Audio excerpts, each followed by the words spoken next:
আজকে করবো ফুলকপির পাকোড়া। পকোড়ার লাগে ফুলকপিটা পিস পিস করে কাটতে লইতেছি। ফুলকপির পকোড়ার লাগে বেসনটি গোলাইলাম, লবণ, মরিচের গুঁড়া, পানি এক লাগে মাইকেলাম। ফুলকপিগুলারে এখন বেসনের লাগে মাইকেলাম।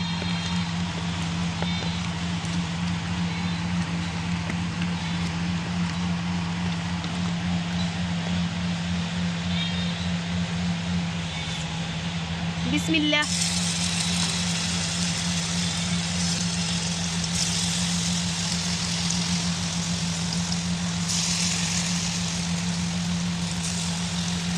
ডুবা তেলে ফুলকপির পাকোড়া ভাজা চলতে আছে।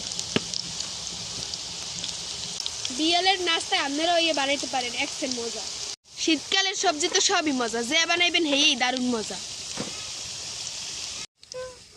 ফুলকপির পকোড়া ভাজা শেষ, এখন উঠাইলাম।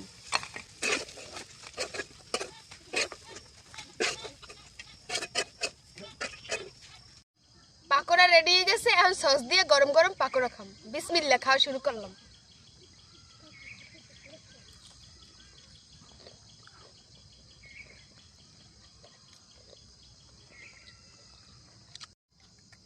জম্মের মুসমুস হয়েছে, আর সস দিয়ে খাইতে অনেক মজা লাগে। আলহামদুলিল্লাহ, সেই স্বাদ হয়েছে।